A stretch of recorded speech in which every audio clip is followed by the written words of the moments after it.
Funding for Lawmakers comes from the University of West Georgia, the Georgia Chamber of Commerce, and by supporters of Georgia Public Broadcasting.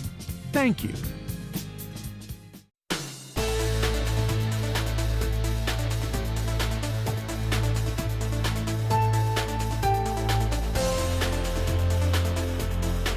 Coming up on this special edition of Lawmakers, Governor Sonny Perdue delivers his 7th State of the State address. House Minority Leader DuBose Porter delivers the House Democratic response. And legislators and special interest groups react to the governor's agenda. Those stories and more are coming up next. Live from Atlanta, this is Lawmakers. Here are your anchors, and Wandy Lawson and David Zelski. Good evening, everyone, and welcome to this special one-hour Lawmakers. Tonight, we focus on the legislative priorities outlined by Governor Sonny Perdue today before a joint session of the Georgia General Assembly. And Governor Sonny Perdue this morning delivered his annual State of the State address before a joint session of the Georgia General Assembly. His message was to continue fulfilling the state's core missions of education, transportation, and business growth during these tough economic times. Now, as promised, the State of the State address in its entirety. Our great governor, Sonny Perdue. Thank you and good morning, Mr. President and Mr. Speaker, President Pro Tem Williams, President Pro Tem Burkhalter, members of the General Assembly and constitutional officers and members of the judiciary, the Consular Corps and other distinguished guests, and most of all, my fellow Georgians. I want you to know while I've stopped applauding on the outside, I'm still applauding on the inside for the First Lady of Georgia. I want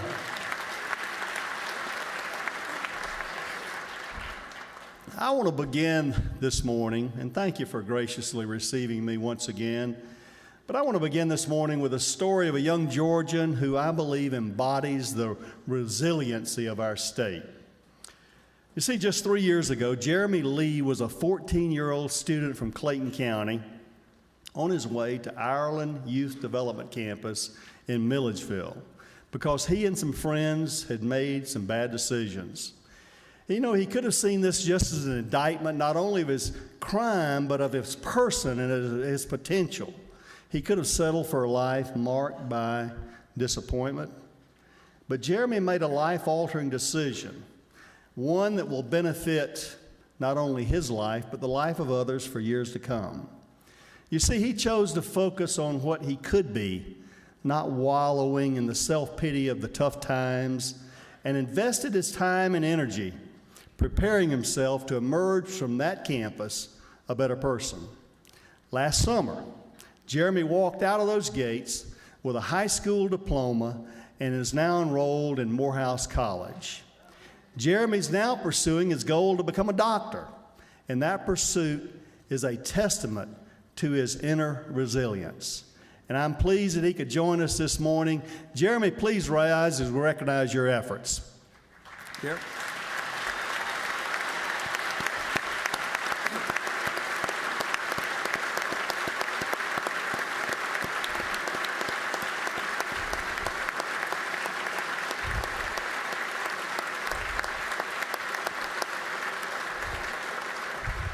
Why do we recognize individual efforts of achievement like this? It's because Jeremy's resilience and the resilience of thousands like him across our state is what gives me the confidence that we will emerge from these challenging times even stronger, even better, with even more potential. This is a pivotal moment in our nation's history. It is a moment in which we are asked to see beyond what George Will calls the tyranny of the short term, beyond the circumstances of the moment to the big picture, a picture that is informed by our history, bolstered by our character, and steeled by our will to succeed. Despite the stresses of moments like these, we must not allow ourselves to be trapped in a short-term mindset where rash decisions result in dire long-term consequences. We must remain focused on the big picture. Our perspective must be one of optimism, even in the face of difficult economic cycles. You know, I look forward next week to attending President-elect Obama's inauguration, and I'm confident that he and his new administration will do everything in their power to meet the challenges that now face our nation. However, here in Georgia, we cannot plan by relying on the unknown. And the budgets that I present to you today are balanced and do not assume money from Washington. Our latest revenue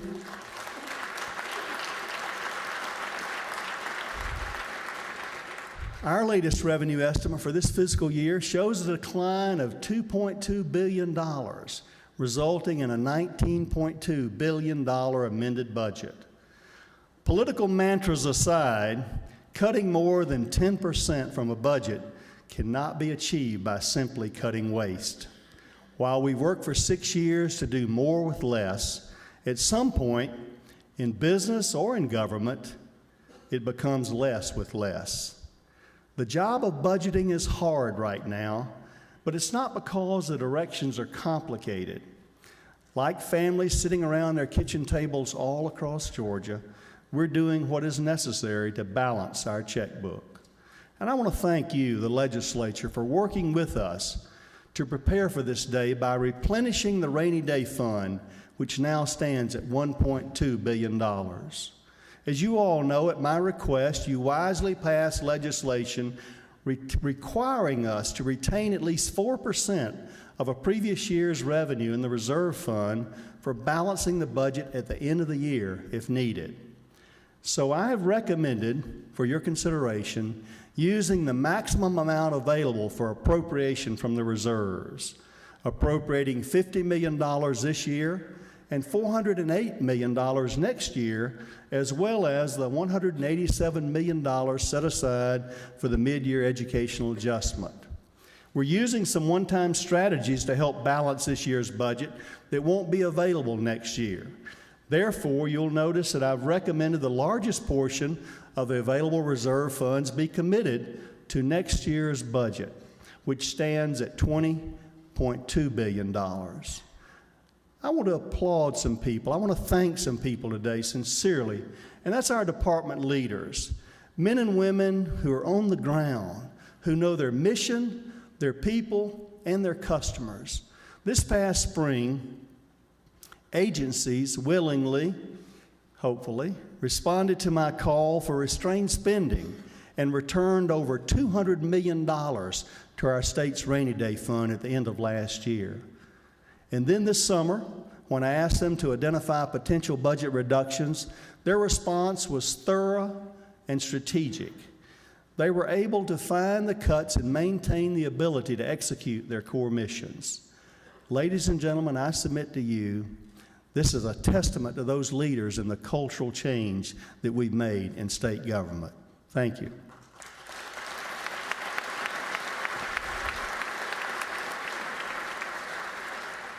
In 6 years, with your help and their help, we've been able to transform government, making it more efficient and more accountable by still instilling a customer-focused culture of public service. Sometimes this difference isn't seen in a budget document. But even then, it often impacts thousands of Georgians who spend less time waiting on government and more time doing what they want to do. Over the last 3 years, Joe Doyle and his team at the Office of Customer Service have led this culture change. For example, listen to these examples. In child support services, the time between a parent's initial contact with the agency meeting with a caseworker has gone from a 30-day wait to same-day service. A year ago, when a prospective teacher seeking certification called the Professional Standards Commission, they waited 9 minutes on average to speak to a person. 37% just hung up out of frustration. Now, ladies and gentlemen, these folks wait about 8 seconds. The wait for a new driver's license has gone from 2 hours to 6 minutes, and the Medicaid approval process has gone from 9 weeks to 12 days, with half of all the applicants getting same-day approval. And ladies and gentlemen, the best part is these changes didn't cost a penny in those agencies. This year, we experienced a historic early voter turnout, and the same group partnered with the Secretary of State's office to assist 13,000 voters, telling them where and how they could vote early. They will continue their work with projects ranging from improving financial aid response in our university system to speeding up the Department of Community Health's approval process for children with special needs. Ladies and gentlemen, this just didn't happen. It happened because of a leader who has compassion and a passion for customer service. Would you help me recognize Mr. Faster, Friendlier, and Easier Joe Doyle in our audience? Joe, thank you.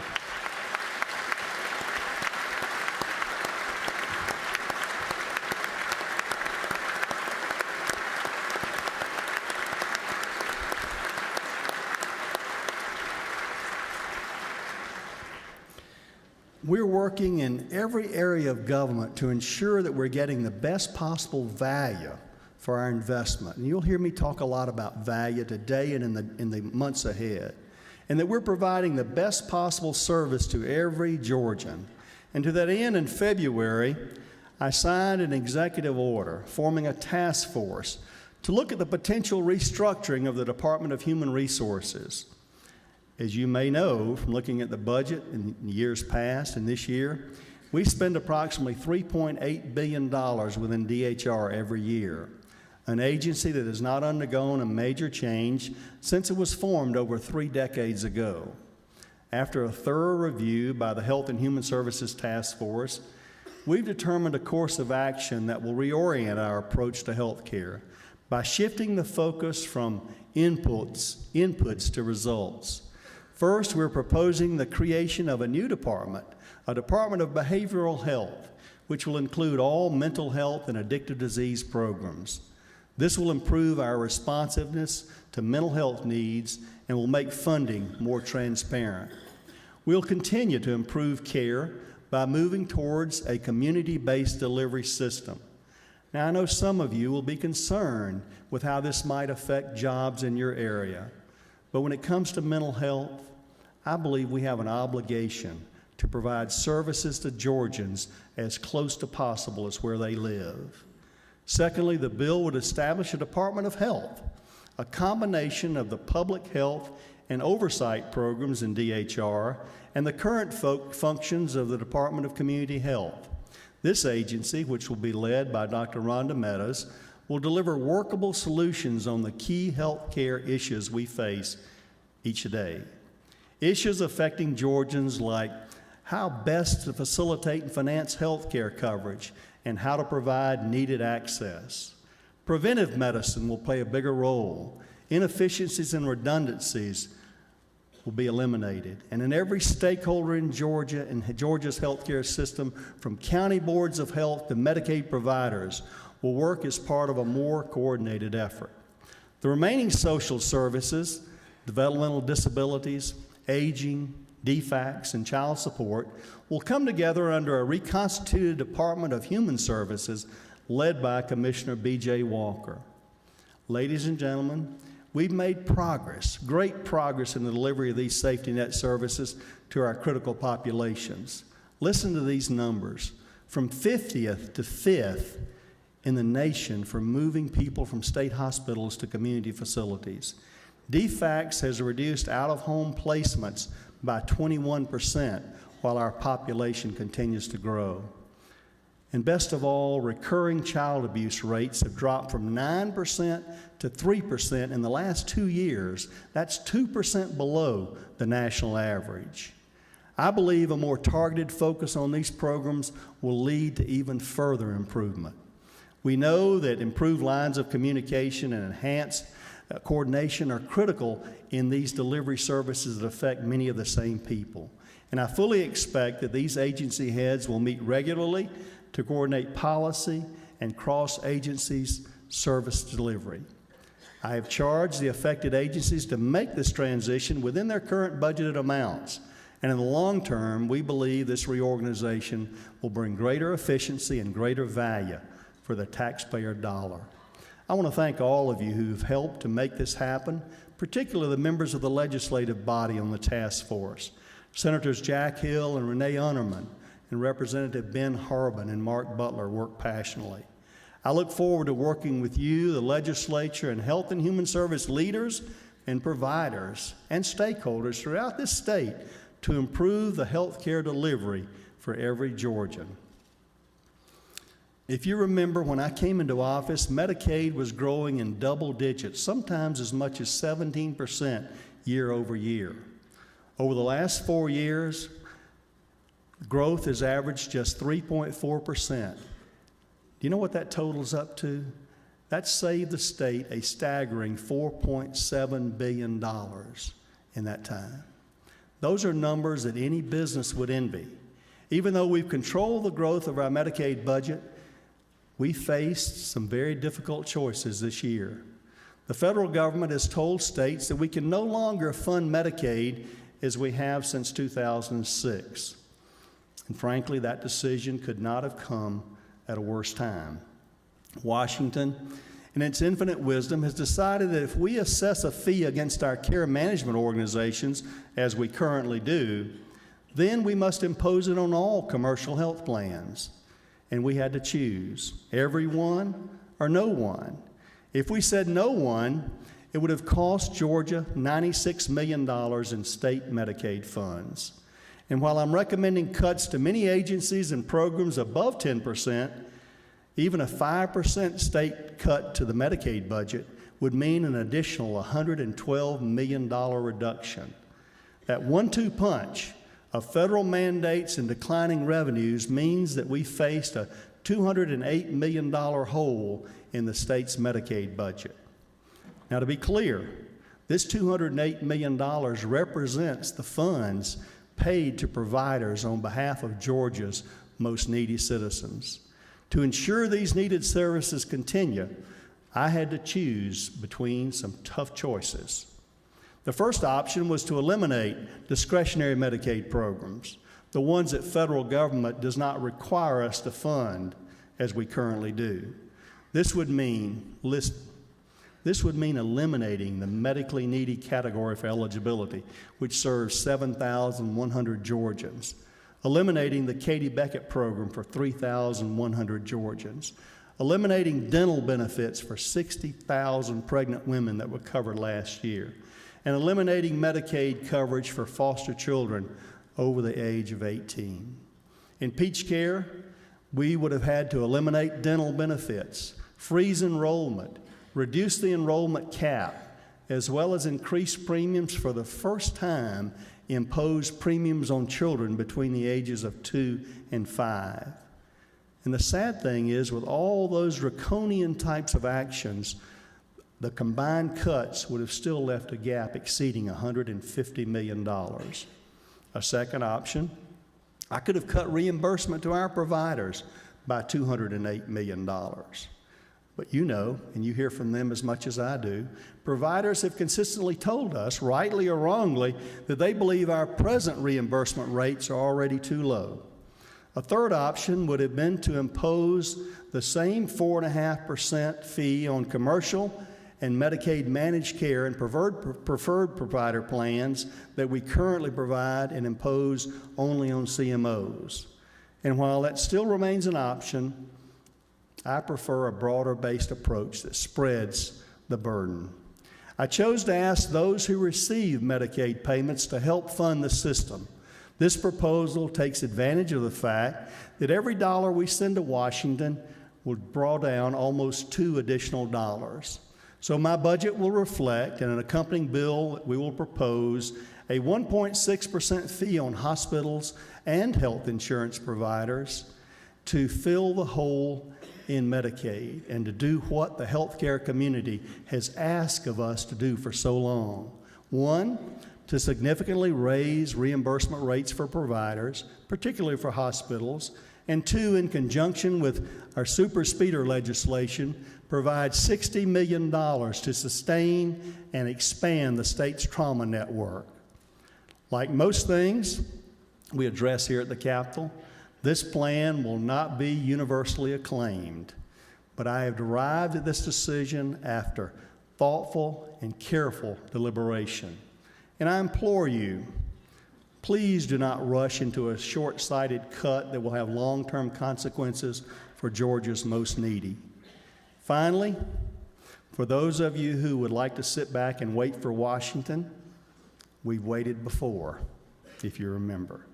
And while I'm hopeful that we will receive additional funds from the federal government, when I had the obligation of putting this budget together, I did not have the option to budget for money that may never materialize. We all say, whether it's in a campaign or a State of the State speech like this, that education is our #1 priority. Well, what does that mean? To me, it means providing opportunity. We spend more than half of our state budget on education because we know that opportunity is discovered in Georgia's classrooms. And in these budget times, there are certain things that we can do to help our local school systems. We've already informed schools of our intention to relax the expenditure controls, giving them additional flexibility to manage their budgets in these down times. This move will allow those closest to the students to manage the funds in what they determine to be the most efficient way. Last year, I proudly signed, after you passed, what we label the IE² legislation, standing for Investing in Educational Excellence. Let me boil it down to you what I believe that means. I believe it means true local control with real accountability. In exchange for this flexibility, systems entering into a contract with the State Board of Education are held accountable for increased student achievement above and beyond state and federal requirements. And they will face serious consequences if they fail to meet those goals. It's exactly the kind of clear, straightforward, results-driven programs local schools districts have asked for since I came into office. And just last week, the State Board of Education approved the first IE² contract with Gwinnett County. That means that 10% of Georgia students will be under a performance contract to increase student achievement.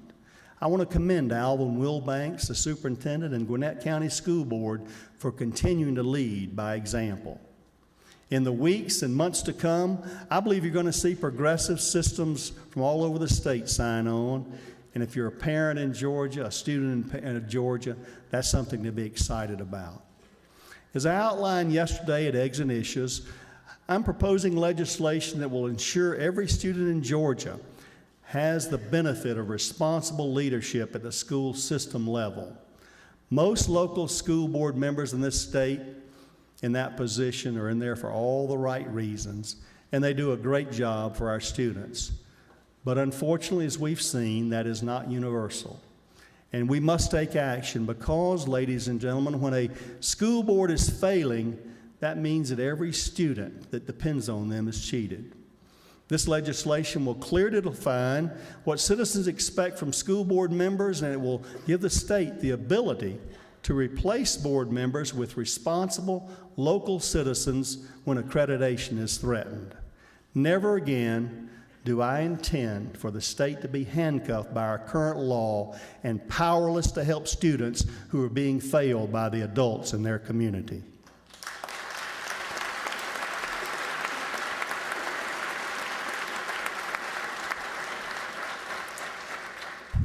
Continuing in education, I will propose legislation to establish a high school principal incentive pay program for those principals who increase student achievement consistently, raising graduation rates, improving SAT scores, and end-of-course test scores.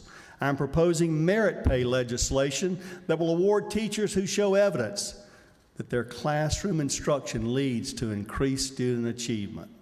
Currently, extraordinary teachers are locked into a compensation model that fails to reward excellence.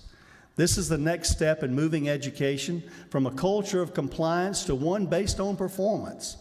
We're also proposing differentiated pay for math and science teachers. You know, it astonishes me in a great state like Georgia that we only produced 3 physics teachers last year. We must introduce a market dynamic into the salary schedule to address these critical needs areas. Someone may be surprised to hear these ambitious plans in these kind of times, But this, more than any other period, is a time to continue improving education and the basic institutions of government. We're fortunate to live in a state where people want to be. Last year, Georgia was the 4th fastest growing state in the nation. And in the last 8 years, we've added, think about it, 1.5 million people. Not only do people want to move here, they stay here. Georgia ranks 3rd in the nation for keeping our native-born population, with over 69% of people who were born in Georgia still living here. I don't say all this just to share statistics. There's a story there, and it's a story about Georgia's competitive advantage and great quality of life. This enormous growth brings its own challenges, and I like to call those the problems of prosperity. We'll continue to work to protect our most precious natural resource, water. Last year, I signed into law Georgia's first comprehensive statewide water management plan to help our state balance water use and growth. And thank you all who deliberated and worked tirelessly to put a great plan together. I want to thank you for participating in what I consider to be one of the most inclusive pieces of legislation we've worked on since I've been governor. The Lieutenant Governor, the Speaker, and I will soon announce our appointments to the regional water councils. We're working to ensure those selected will represent a good cross-section of Georgia talent, both in their personal experiences, their professional experiences, and geographically. These councils are going to put our statewide water plan into action. I'm confident that the rains will come, and we're grateful for those that have already come. And I'm encouraged by the fact that our new management plan will make us better stewards, both now and over the long term. Our experience in working together on the water plan will be needed again as we address other needs, infrastructure needs like transportation. A growing Georgia will depend upon a transportation network that supports mobility and commerce. You know, like most government programs, the money available is short of what our needs are. So we must guard every dollar that is spent to make sure we maximize its value. Reforming DOT has been one of the toughest challenges my administration has faced, and we're not through yet. Last summer, I commissioned a study called Investing in Tomorrow's Transportation Today, or IT3, as you may have heard, so that we as policymakers could understand the value of additional investment while we continue to bring our transportation planning, funding, and building policies up to date. Transportation improvements providing access to markets, reliable and stress-free commutes, and speedy freight movements can be the catalyst that literally propels our economy forward, just as we've seen over our state's history. The Lieutenant Governor, Speaker, and I share a mutual commitment to address our transportation needs, and we will continue reforming DOT with a goal of standing up a system that can take that additional funding and provide the value that Georgians deserve. Once I feel certain that we can deliver the transportation value to Georgia citizens, I will support responsible measures to raise additional revenue. As Georgia grows, so do our energy needs, and Georgia's meeting this challenge by creating a fertile environment for alternative energy productions. These efforts have been rewarded with $2.4 billion of investment just over the last 2 years.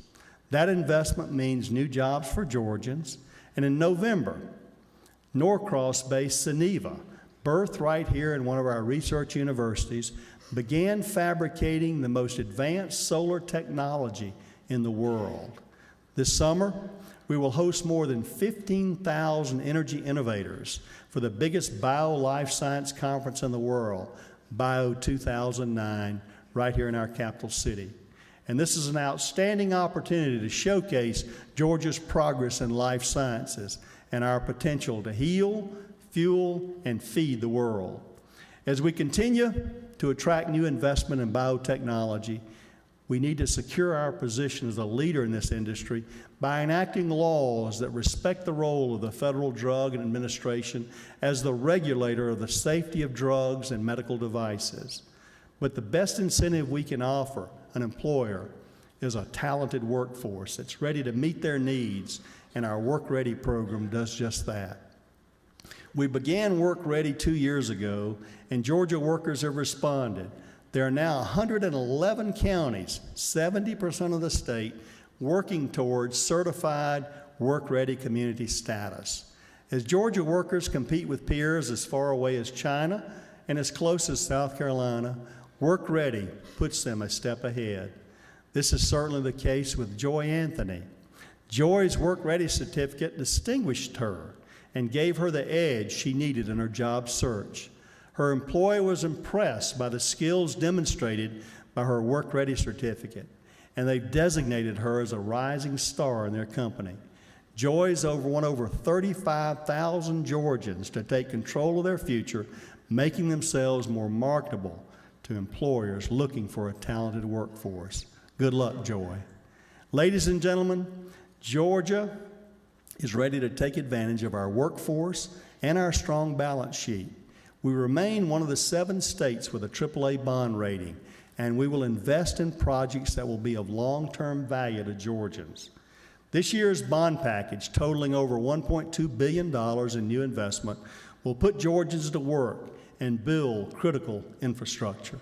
In the past, we've often funded the design phase of a project 1 year and the construction at a later date. This year's package will fast-track some of those. We'll feature many projects in which both design and construction are funded in the same year, ensuring a more timely completion. In a time that we've trimmed our budget in other areas, we're aggressively increasing our bond package by a full 20% over last year. This will take advantage of low construction cost and create an estimated 20,000 new jobs in industry that's ready to go to work. These projects touch every corner of our state and include new construction in our universities, technical schools and libraries, harbor deepening at Savannah, and needed improvements at state facilities. As I said at the outset today, we're going to maintain a long-term perspective. We're not going to panic and make knee-jerk decisions that will have a negative long-term consequence on our great state. We do stand at a crossroads, and as a father and a grandfather 10 times over, I can say we all recognize how important it is to the next generation that we get it right now. Don't hear me dismissing the scope or severity of this downturn, but more importantly, don't leave failing to hear the message that we need to look beyond this downturn. Think about it. You don't get anywhere in life without a long-term perspective and a long-term plan. You've got to weather the turbulence, and that's true in a career, and that's true in the history of every successful marriage. Right, Mary? When the economy takes a downturn, you don't give up on the economic promise of America that's proven true over the centuries. You don't discard the promises.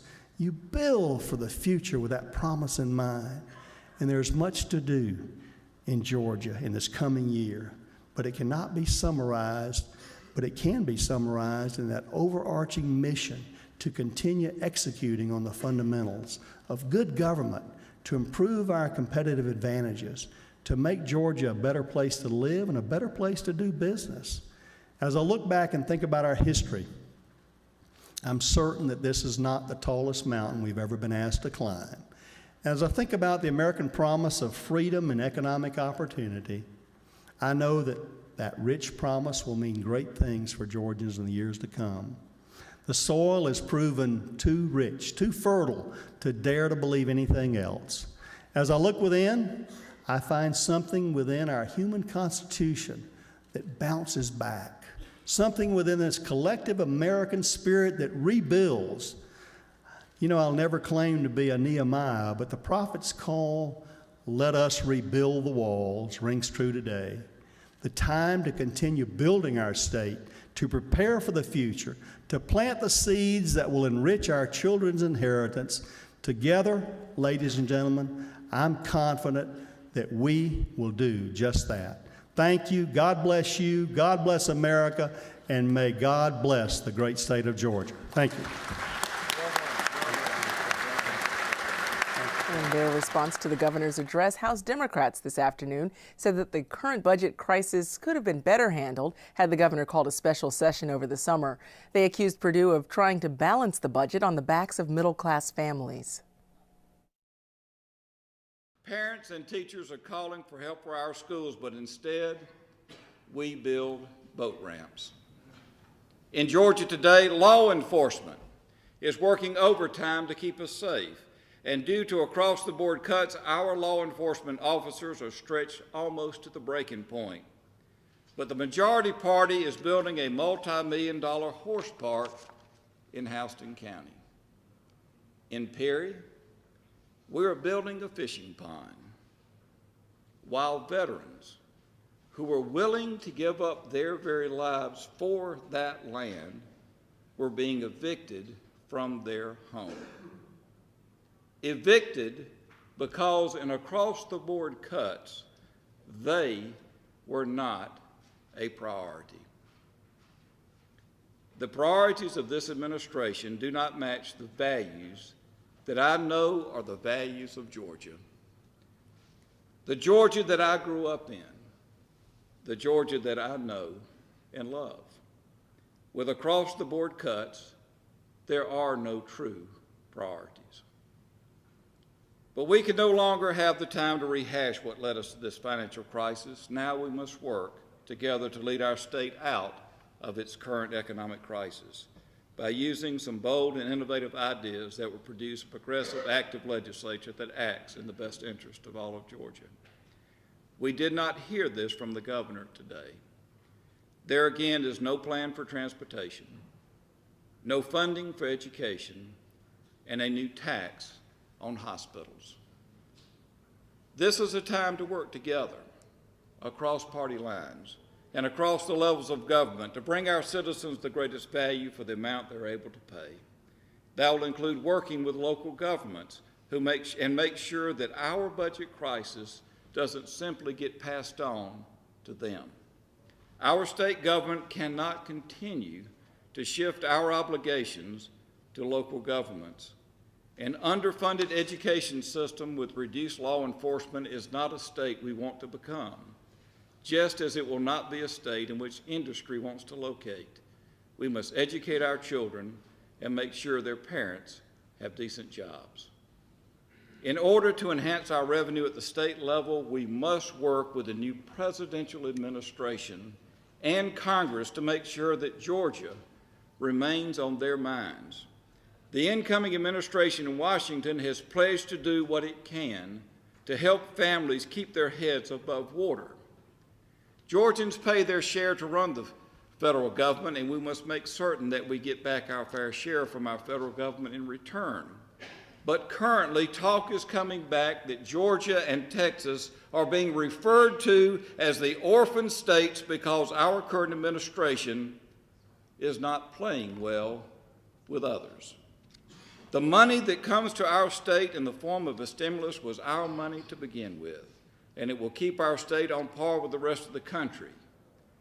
We too can choose to move forward with America, or we can choose to become less prosperous, less educated, less healthy, less safe, and less mobile. We must not only work with Washington for revenue enhancement, we must manage the cuts, and we will have to make them responsibly. And once again, I stress that across-the-board cuts will not work. Cutting across the board may be the simple answer, but it has not been the right one. Some programs can be cut by 6 and 8 and 10%, while some can't handle a cut that big. This Republican leadership has slashed over $1.5 billion from our schools. Education is the one thing we can do that directly puts more people into the workforce. If more people are working, more people are paying taxes, and the tax burden becomes less on us all. We simply cannot afford to be this short-sighted with our future. Ask a teacher or a parent. Our schools simply cannot handle another across-the-board austerity cut. We cannot and should not take that easy way out on this complicated issue. It's time for our legislature to get to work, roll up our sleeves, and instead of cutting across the board and waiting for the calendar to run out and go home, there is another way. And this is what the Democratic House Caucus is going to fight for. We know what our priorities are: creating jobs for our workforce, providing students with a superior education, making sure that every family has a family doctor and access to preventative care, developing long-term plans to manage our natural resources, keeping our families safe from crime and drugs, and developing a transportation plan that will take Georgia into the future. We can determine what our best practices are. We can budget with these clear priorities in mind. It is not too late. Let us come together. Let us reason together and determine what we must fund and where we must cut back. Let our priorities be the priorities of Georgia's middle class, not the powerful and politically connected. And let's give Georgians the most value for their tax dollars. Like the consensus we reached by coming together in the House to pass a progressive and forward-thinking transportation bill, we again can provide the stability that Georgia needs to move forward. We need to think like that middle-class family in hard times and look at how much money we have and figure out what the expenditures are the most important. We need to cut what we can while making sure we're keeping our families' health, safe, and well-educated as a priority. We know that our Democratic House Caucus priorities are jobs, education, transportation, health care, and the conservation of our natural resources.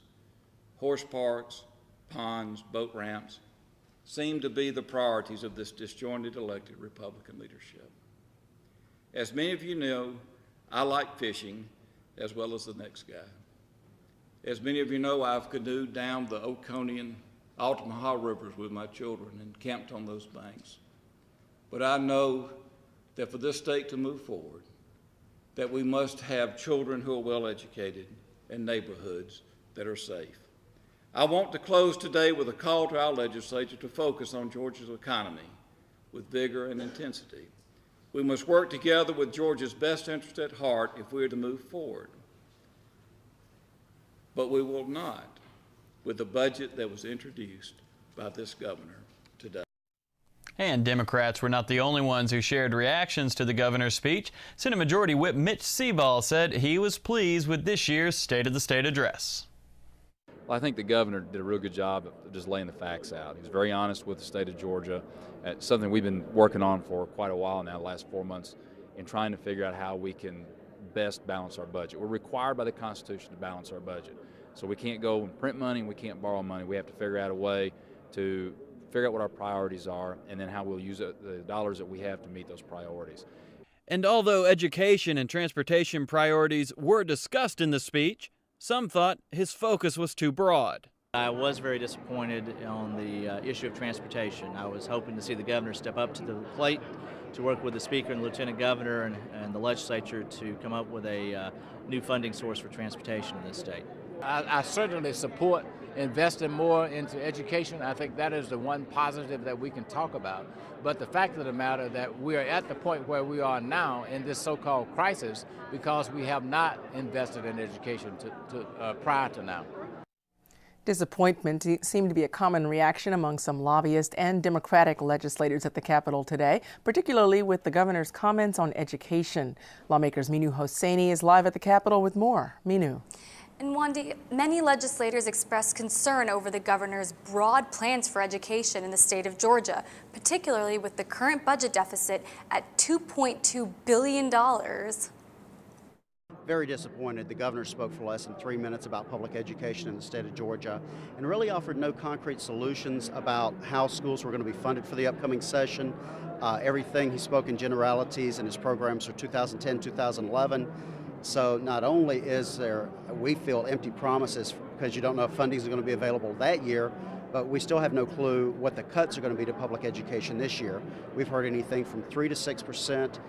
We've already told our educators to expect no pay raise for next year, which is understandable in this economy, but we've got to know the tools and resources that we're going to have to work with Georgia's 1.7 million children. I was very much disappointed in what he was saying about education from the very beginning when he had the young man to stand up and talk about his almost going to YDC, turning his life around. That is absolutely the wrong example that we need to use. I'm grateful that he was able to turn his life around, but what we really need to do for the thousands of children in Georgia is invest more in education from K through 12. And that's what we have not done in this state. And that's why we have so many young men like that who get to the brink of going in the wrong direction, because we have not properly invested in education from K through 12. And over the last several years, we've seen where we have disinvested in education as opposed to investing in education. We need to have more actual dollars going into education from the state level. But not all legislators were disappointed with the governor's speech. I appreciate the governor being very honest with us, explaining to us where we are, what he would like to do about it, and a pledge to work with us to solve these problems, because we're facing historic times here in Georgia. We've not seen a revenue dip like this before. And how do you deal with something like that? The good news is over the last few years, we've been very financially prudent. We have placed more than $1 billion into reserve. There was a time a couple of years ago when people were saying, the money's coming in, let's spend it, spend it, spend it. Thank goodness we had the fortitude to say, no, let's set it aside, because today we're going to have to use those reserves as the rainy day is finally upon us. But only time will tell if the governor's plans for education will succeed. For now, the governor's budget plans mention no pay raises for 200,000 state employees for the FY09 year. Reporting live, I'm Minu Hosseini for Lawmakers. Thanks very much, Minu. Advocates for seniors and children also weighed in with their views on the governor's proposals. Just 3 years ago, Jeremy Lee was a 14-year-old student from Clayton County on his way to Ireland Youth Development Campus in Milledgeville because he and some friends had made some bad decisions. The governor's recognition of a young man who moved from incarceration to college gets high marks from the Child Welfare Coalition, Voices for Georgia's Children, but not necessarily for the reasons he intended. We're working with a coalition on a complete rewrite of the Juvenile Code of Georgia, and that's what we want to accomplish for all kids in the system, those kinds of outcomes. And so for the governor to speak about Jeremy like that and introduce Jeremy right up at the beginning of his speech was really something that we were very excited about. Those who advocate for the youngest Georgians and for the oldest agree that it makes good sense to place the proposed 1.6% fee on insurers and hospitals to cover the Medicaid deficit. Things could be a lot worse without that provider fee. We definitely support the measures that he took. Now, on the other hand, in looking at aging services, we do see a reduction of over 100,000 meals for seniors. And so we have some concern about that. When it comes to the restructuring of the Department of Human Resources into departments of health, behavioral health, and human services, the jury is out. There's been a lot of careful thought and planning, and I know that I'm very optimistic about the changes that they're going to make. That's one of the things we're watching very carefully. There's a lot to like in that restructuring proposal, but we haven't seen legislation yet. In addition, we also know that programs work best for children when all different agencies who serve kids talk to each other. And so we would support something, a more formalized structure of coordination between the agencies so that they can share information and really improve kids' outcomes in the state. Some lawmakers were hoping to hear more from Governor Sonny Perdue on his plan to fund the state's trauma care network. Lawmakers Valerie Edwards is live at the Capitol with more. Valerie. David, as you well know, the issue of a reliable funding source for trauma care went unresolved in the 2008 legislative session. This time around, some are saying that the 2009 session should not be allowed to pass without a permanent solution to trauma care funding. To do that, says Senator Nan Orrick, it's time to put aside bipartisan bickering.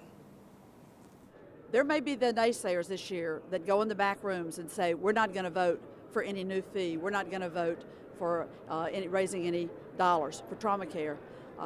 They need to step out of the way and let leadership lead and put in a trauma care system in the state and put in funding that will be there every year, not a one-time deal.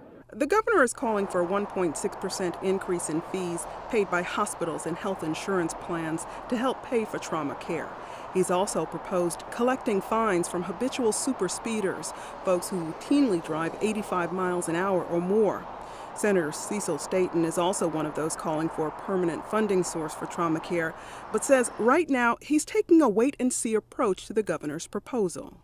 I want to study them because I am somewhat concerned about the implications for hospitals.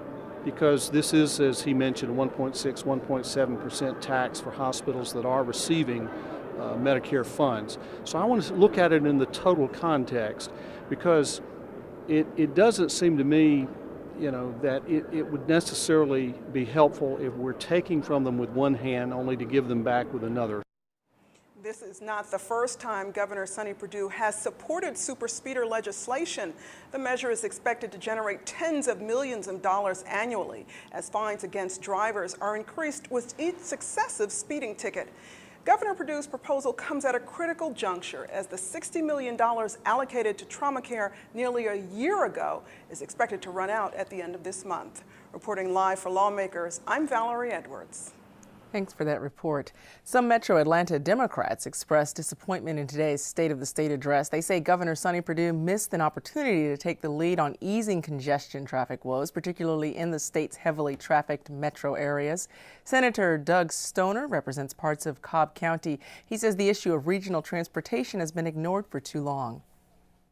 I would say I'm disappointed. I would say my constituents are disappointed. I think most citizens in Metro Atlanta would be disappointed that the governor has again missed an opportunity to lead on this issue. Well, what I would like to see happen is the governor, the speaker, and lieutenant governor sit down together and work out a proposal, one that addresses our needs here in Metro Atlanta, particularly obviously from a funding standpoint, because that's the missing piece, is not having enough money to deal with these issues.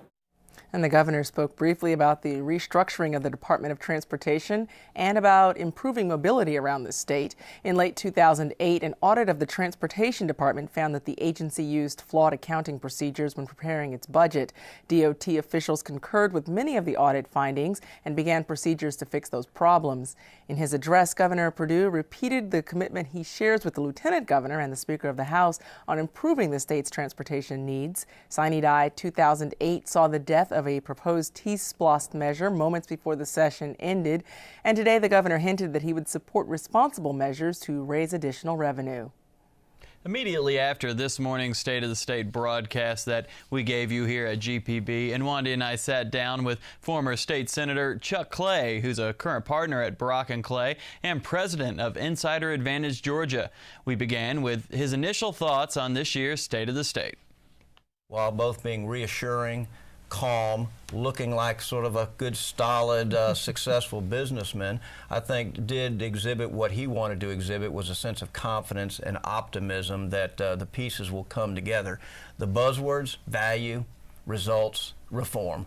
I heard three words repetitively. I'm sure you did too. Value, results, reform. I think he's trying to define what he also believes will be his legacy to Georgia state government. Certainly he would like to think education being a part of that. He began this speech by calling on young man Jeremy, having moved from delinquency to attending Morehouse College. And then the governor went on later in the speech to outline some education initiatives. Yeah, education is the critical buzzword. Everybody says they're out to improve it. And truthfully, Georgia has been making some good strides in improving public education for Georgians. Way too many still fall through the cracks. This young man being an exception. How many more are out there?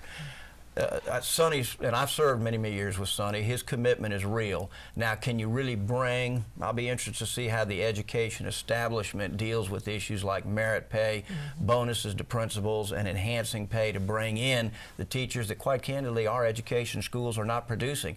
In a time when a lot of people are worried about unemployment, how many jobs do you think can be created, and what kind of things can be put in place this year to help build industry in Georgia? Well, I think some of the things that he is looking at, there's an unknown. Obviously, we don't know what the economy is going to do. Georgia still remains an attractive state. He didn't address some of those, but he's looking at some toward issues to attract biomed and technology industries with FDA approval to give them some level of enhanced protection here in Georgia. May or may not pass, but those are the things you want to say that will attract investment in areas that create jobs. The bottom line is the state, and I think it's the correct move, will invest more than it has proportionally probably since, if not more than even in the late 80s, that capital outlay budget, which will directly put, and I think that's probably accurate numbers, 20,000 people. You hope the spinoff is considerably more. But not only do you create the buildings and infrastructure that will provide not just for students, but for business and enterprise, harbors being one of those, you also put Georgians to work now. And to see more of Chuck Clay's analysis, visit our website at gpb.org/lawmakers. You can also view the additional coverage of the Eggs and Issues breakfast that we were unable to bring you last night. We'd also like to recommend a website that's a valuable resource for information about the Georgia General Assembly. Go to www.legis.ga.gov. That website's a great research tool that we at Lawmakers use on a regular basis. We also invite you to check out GPB's online resources at gpb.org/lawmakers. Find the latest from GPB Radio's news team and watch Lawmakers online. All that and more is available at gpb.org/lawmakers. Coming up tomorrow on Lawmakers, we'll have the highlights from joint House-Senate committee meetings about education and digital television, and legislative recommendations from members of the Joint Commission on Sexual Exploitation of Minors. All that and more tomorrow on Lawmakers at 7 p.m. If you have missed any part of this Lawmakers broadcast, tune in tomorrow when Lawmakers repeats at 5 a.m. on GPB or 7 a.m. on GPB Knowledge. You can also keep up with all the action under the Gold Dome daily on your local GPB radio station during Morning Edition, All Things Considered, and Georgia Gazette. Well, coming up on GPB television, Make 'em Laugh, the funny business of America. That is next here on GPB. That's going to be our broadcast for this, the third legislative day of the 2009 session of the Georgia General Assembly. I'm Wandy Lawson. And I'm David Zelski. Join us tomorrow at 7 p.m. for Lawmakers. Good night. Good night.